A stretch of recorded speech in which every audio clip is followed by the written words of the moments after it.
વગર માત્ર 5 મિનિટમાં તમે બનાવી આખું વર્ષ સ્ટોર કરો અને એકદમ ગરમી માટે ઠંડુ ઠંડુ બેસ્ટ રિફ્રેશિંગ એવું શરબત. તો ચાલો બનાવી. એના માટે આપણે લેશું 2 મોટી સાઈઝની કેરી. વજનથી જોઈએ ને તો 900 ગ્રામ જેવી આ કેરીનો વજન છે.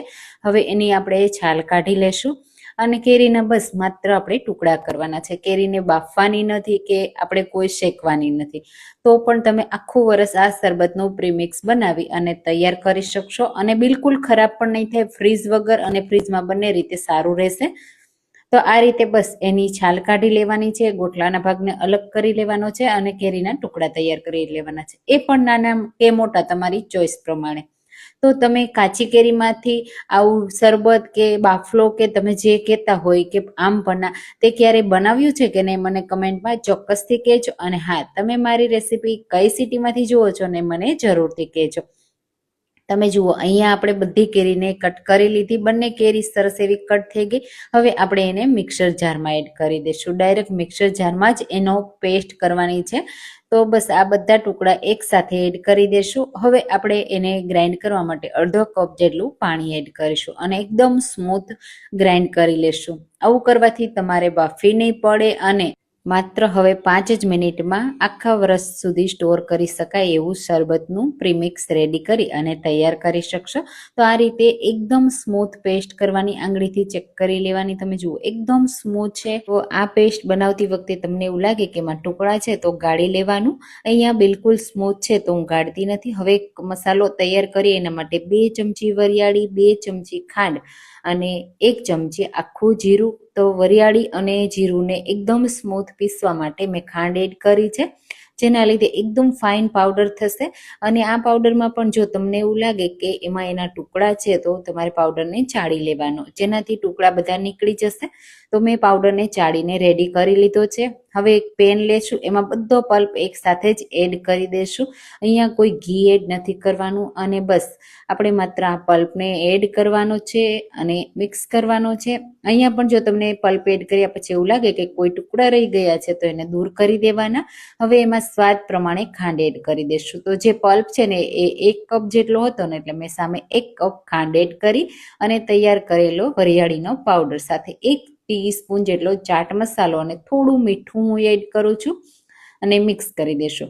વરિયાળીના લીધે એક તો પેટમાં ઠંડક મળશે અને તમને ફ્રેશ રિફ્રેશિંગ કરી દેશે. સાથે જો તમને ફુદીનાની ફ્લેવર હોય પસંદ તો તમારે ફુદીનો એડ કરવાનો જ્યારે કેરી પીસતા હોય ને ત્યારે. પણ અહીંયા હું વરિયાળી ફ્લેવરમાં બનાવું છું તો મેં વરિયાળી એડ કરી છે. તમે કોઈ પણ ફ્લેવરમાં આ શરબતને બનાવી શકો છો. કેરીનો નેચરલ ફ્લેવર તો છે જ, સાથે આપણે એક નેચરલ ફ્લેવર એડ કર્યો છે વરિયાળીનો, જેનાથી આ શરબતનો ટેસ્ટ બહુ સરસ એવો લાગશે. બસ આ રીતે મિક્સ કરશું એટલે થોડી જ વારમાં બધી ખાંડ મેલ્ટ થઈ જશે. તમે જુઓ તરત જ ગરમ થશે ને એટલે ખાંડ મેલ્ટ થવા લાગશે. એટલે મિશ્રણ છે ને થોડું પતલું પડશે અને પછી તરત જ એ કૂક થવા લાગશે. એટલે એનો કલર પણ ચેન્જ થવા લાગશે. જેમ જેમ કૂક થશે ને એમ એનો કલર ચેન્જ થતો જશે અને થોડું થીક પણ થવા લાગશે. તમે જુઓ આ રીતે એમાં બબલ્સ આવશે અને પછી આ રીતનું થીક થઈ જાય, ચમચાથી નીચે પાડીએ ને તો એક ધારમાં પડવું જોઈએ ત્યાં સુધી કરવાનું છે. અને ચાસણીને જો તમારે ચેક કરવી હોય તો આ રીતે ચેક કરવાની. એક તારની ચાસણી તરત જ થઈ જશે. એક તારની ચાસણીને થતાં બિલકુલ વાર નહીં લાગે. તો મારે આ જે પલ્પ છે ને એને કૂક થતાં માત્ર 5 મિનિટનો સમય લાગ્યો હતો અને તમે જુઓ એક તારની પરફેક્ટ ચાસણી રેડી થઈ ગઈ. હવે આપણે એને વધારે કૂક કરવાની જરૂર નથી. આપણે આ જે મિશ્રણ છે ને આ રીતનું ઘાટું થીક થઈ ગયું છે. તો હવે એને નીચે ઉતારી લેશું. હવે બીજી એક વસ્તુ હું તમને બતાવી દઉં. તો આ રીતે ચમચાના ભાગથી તમને જુઓ એક લેયર થાય છે, કોટિંગ થાય છે. બસ હવે નીચે ઉતારી એને થોડું ઠંડુ થવા દેશું. અને અહીંયા મેં 5 થી 7 મિનિટ પંખા નીચે રાખ્યું હતું એટલે ઠંડુ થઈ ગયું. તમે જુઓ આ રીતે. તો હવે આ શરબતને આખું વર્ષ સ્ટોર કરવા અને ખાંડના ક્રિસ્ટલ ના બને એના માટે 1 ટેબલ સ્પૂન લીંબુનો રસ એડ કરી દેશું. એનાથી છે ને એકદમ સરસ આપણે જેવું બનાવ્યું હશે ને એવું જ રહેશે.